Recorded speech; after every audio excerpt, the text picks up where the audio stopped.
Purpose ल्याएको फर्किन्छौँ पनि हामीले त यो भनिरहेका छौँ मैले विशेष गरेर हामी जस्तो म जस्तै मेरै पेरोलको साथीहरू चाहिँ हामी चाहिँ फर्किने भनेर आएको फर्किन्छौँ पनि जो चाहिँ नफर्किने भनेर जो सेन्स हाम्रो कर्मचारीहरू चाहिँ अब बाहिरिनु परेको छ हैन जहाँ चाहिँ सोसाइटीले बाध्य बनाउँछ मान्छेलाई देश छोड्नलाई ऊ आफै त्यो देश छोडिराखेको हुँदैन उसले चाहिँ सोसाइटीले इभन एउटा सिंगल सोसाइटीमा केही पनि रोल मेरो छैन भन्ने मान्छेले पनि त्यो सोशल मिडियामा नहुँदो नचाहिँदो देशको परिस्थितिलाई चाहिँ एकदम छर्लङ्ग देखाइदिनु भएको छ पोस्टर 3 चाहिँ फिल्मको चाहिँ हामीले क्यानाडामा हामीले प्रदर्शन गर्दैछौँ सो सम्पूर्णले चाहिँ माया गरिदिनु होला सपोर्ट गरिदिनु होला हस् त thank you love you all हस् थ्यांक यू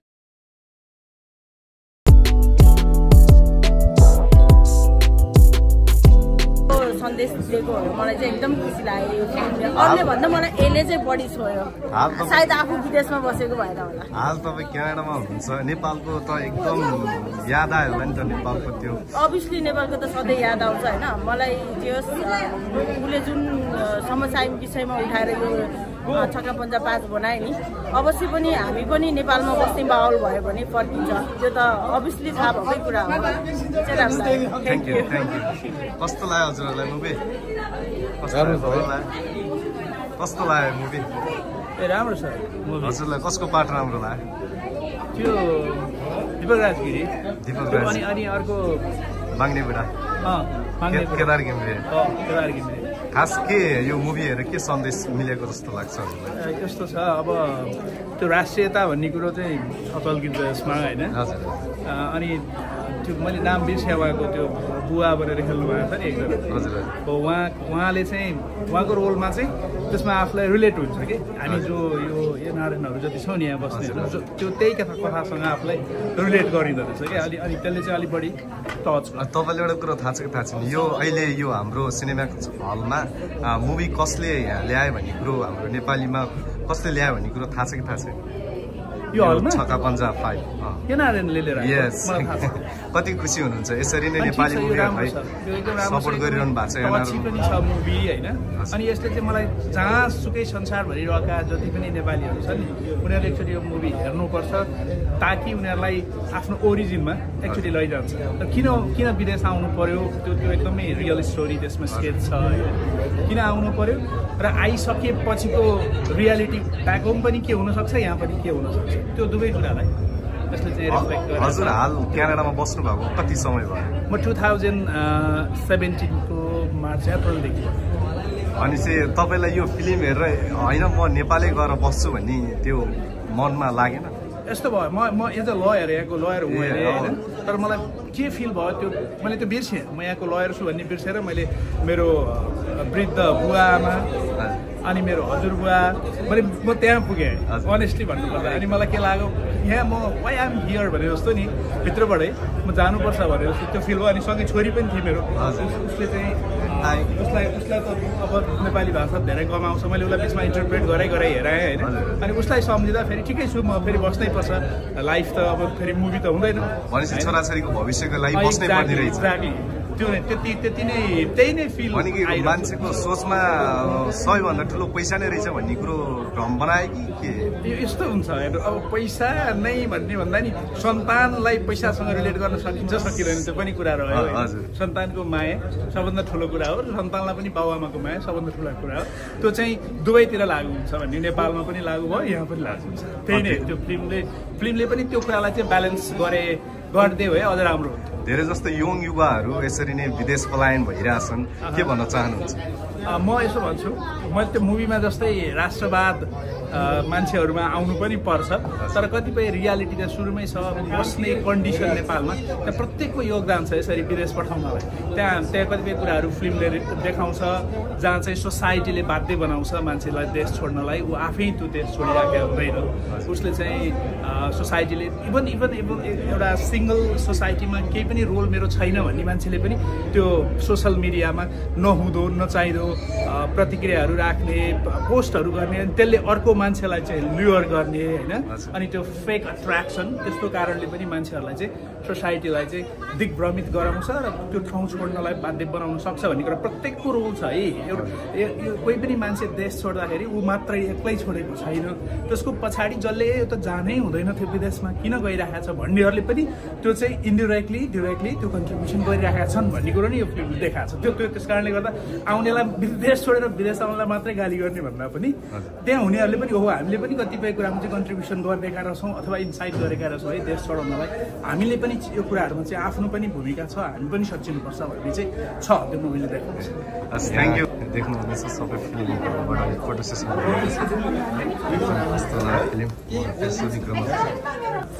आज हामीले चाहिँ फिल्म हेऱ्यो छक्का पन्जा, एकदम रमाइलो लाग्यो। एकदम देशको परिस्थितिलाई चाहिँ रुगा लाएर आउँछ जस्तो भइरहेको छ, देशको परिस्थितिलाई चाहिँ एकदम छर्लङ्ग देखाइदिनु भएको छ, एकदम रमाइलो सबै कुरो राम्रो। र म चलचित्र क्षेत्रकै भएर चाहिँ अब होइन एकदम चलचित्र नेपाली चलचित्रलाई म सपोर्ट गर्छु। प्लस छक्का पन्जा धेरै ढिलो हेरेँ तर एकदम राम्रो चलचित्र थियो। अब हामी क्यानाडामा चाहिँ ढिलो प्रदर्शन गरेकोमा अब हामीले पनि हेर्न मौका पाएँ र हाम्रो एनआरएनको चलचित्र ल्याउनु भएको छ उहाँहरू सम्पूर्णलाई धन्यवाद। समग्रमा देशमा जे भइरहेको चिज छ त्यो चाहिँ प्रत्यक्ष रूपमा दर्शाइदिएको छ छक्का पन्जाले। सो एकदम राम्रो लाग्यो, एकदम राम्रो लाग्यो। दिपाश्री दिदी, हाम्रो दिपक राज दाई र सो म आफै पिताको द्वन्द्व सङ्घको चाहिँ म कोषाध्यक्ष भएको नाताले चाहिँ एकदम राम्रो लाग्यो। सम्पूर्ण काम एकदम ग्रेट छ सबै कलाकारको। आर्यन दाई, हाम्रो वर्षाजी हुनुहुन्छ, सम्पूर्णको इच एन्ड एभ्रिथिङ सबै फिल्म राम्रो छ। Thank you so much. खासमा तपाईँलाई खास कुन चिजले चाहिँ तपाईँको एकदम मन छोयो भनौँ न यो मुभी हेरेर? जुन कि म पनि अहिले नेपाल बाहिर नै छु, जुन कि मैले पनि घर परिवार छोडेर सबै आएको छु। त्यो नेपालमा जुन वास्तविक घटना के छ, जस्तै कि अब कुनै पनि सरकारी कार्यालयदेखि लिएर भ्रष्टाचारको विरुद्ध र राम्रो कर्मचारीहरू चाहिँ अब बाहिरिनु परेको छ होइन, आफ्नो परिवार बिग्रिरहेको छ, सबै एभ्रिथिङ नेपालको कन्डिसन के छ त्यो इच एन्ड एभ्रिथिङ सबै राम्रो पिक्चराइज गरेर एकदम मजाले दर्शाइदिनु भएको छ हाम्रो दिपाश्री दिदीले। So thank you so much दिदी, र यति राम्रो मुभी गर्नुभएको छ र अर्को मुभीको लागि बेस्ट अफ लक। सो यसै मार्फतबाट चाहिँ हामीले होस्टर 3 चाहिँ फिल्मको चाहिँ हामीले क्यानाडामा हामीले प्रदर्शन गर्दैछौँ। सो सम्पूर्णले चाहिँ माया गरिदिनु होला, सपोर्ट गरिदिनु होला। हस् त, thank you, love you all. हस्, थ्याङ्क यू सो मच। भयो 3 वर्ष जस्तै भइसक्यो। कस्तो हुँदैछ त क्यानाडाको बसाइ? क्यानाडाको बसाइ भनेको कस्तो भन्दाखेरि हामी चाहिँ एउटा जागिर गर्न आएको होइन, त्यो फिल हुन्छ। प्लस आफ्नो घर गाउँ फ्यामिली त सधैँ मनमै हुन्छ।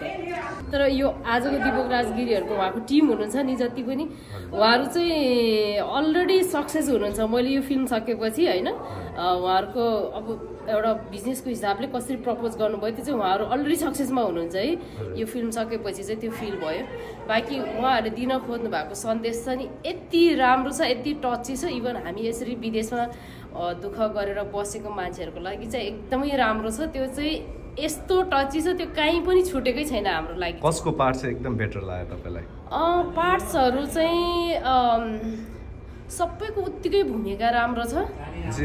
समग्रमा सबैको उत्कृष्ट छ भन्नु पर्यो। उत्कृष्ट छ, एकदमै उत्कृष्ट छ। यो जसले उहाँले कथा लेख्नु भएको छ उहाँलाई चाहिँ यति सल्युट भन्न मन लाग्छ, एकदमै सल्युट भन्न मन लाग्छ। जस उहाँले जुन रोल गर्नु भएको छ त्यो रोल भनेको हामी यहाँ आएर दुःख गरेछ नि त्यो सबै रोल हामीसँग छ के। भनेपछि सबै नेपाली भनौँ न जनताहरूको लागि रिलेट हुने भयो यो मुभी हेरेपछि? एकदमै, यो त 100मा पनि 200% हो रिलेट चाहिँ। किन त्यस्तै बुढाबुढी बाबुआमा हामी छोडेर आएको छौँ होइन। हाम्रो एभ्री स्टेपमा चाहिँ हाम्रो फ्यामिली, हाम्रो राष्ट्र, त्यो झन्डा जुन देख्छ नि यस्तो इमोसनल फिल हुन्छ, यस्तो राम्रो छ फिल्म। सबैलाई त्यो फिल चाहिँ हुन्छ। भनेपछि जोस आज खुसी हुनुहुन्छ आज नेपाली चलचित्र हेर्न पाउँदाखेरि? चलचित्रले एकदमै राम्रो फिल्म बनाउनु भएको रहेछ, अलरेडी उहाँहरू सक्सेस हुनुहुन्छ। यो फिल्मले जति हामी सधैँ देश आफ्नो फ्यामिली सम्झिरहेको हुन्छ उहाँहरूलाई चाहिँ टची त भयो नै। जति पनि मान्छेहरूलाई चाहिँ अलिकति त्यो पार्टहरू भन्नाले अँध्यारो मतलब के भन्छ साइड के छाया परेको छ नि उहाँहरूलाई पनि जगाइदिनु भयो होइन यो कुराले चाहिँ एकदमै राम्रो छ भनेपछि अब तपाईँ के यो फिल्म हेरेर नेपाल फर्किम जस्तो लाग्छ कि होइन होइन यो फिल्म हेरेर होइन हामी चाहिँ नेपाल फर्किने पर्पजले आएको फर्किन्छौँ पनि हामीले त यो भनिरहेका छौँ मैले विशेष गरेर हामी जस्तो म जस्तै मेरै पेरोलको साथीहरू चाहिँ हामी चाहिँ फर्किने भनेर आएको फर्किन्छौँ पनि जो चाहिँ नफर्किने भनेर जो सेन्स बनाइराख्नु भएको छ उहाँहरूलाई पनि फर्किने चाहिँ एउटा मुटु चाहिँ ढकढकाइदिनु भएको छ एकदमै राम्रो यो फिल्म जब सबैजनाले हेर्नुभयो के भन्न चाहनुहुन्छ छक्कापञ्जा 5 को टिमलाई र जुन हेर्ने दर्शकहरूलाई र नेपाली जनताहरूलाई के भन्न चाहनुहुन्छ यसमा फर्स्ट अफ अल फिल्म टिमहरूलाई चाहिँ एकदमै राम्रो फिल्म बनाउनु भएको छ यस्तै फिल्महरू अझै पनि बनाउँदै जाओस् यसले चाहिँ हामी विदेशमा बस्नेहरूलाई मात्रै नभएर देशमा भएको कन्डिसन अहिले जस्तो छ नि पोलिटिक्स कन्डिसन यो अहिले चाहिँ राजावादी भनेर अलिक त्यो गरे त्यो चाहिँ एकदमै राम्रो पार्ट उहाँहरूले चाहिँ क्लिक गर्नुभएको छ देशको जुन रियल सिचुएसन छ त्यो सिचुएसनलाई अझै पनि निभाउँदै यस्तै फिल्महरू बनाउँदै जानुहोस् त्यो भन्न चाहन्छु बाँकी अरू रियल दर्शकहरू हुनुहुन्छ उहाँहरूले चाहिँ फिल्मलाई चाहिँ हेरेपछि अलिकति बुझ्ने चाहिँ ट्राई गर्नु होला भन्न चाहन्छु थ्याङ्क यू सो मच हजुरले मिठो बोल्नुभयो थ्याङ्क यू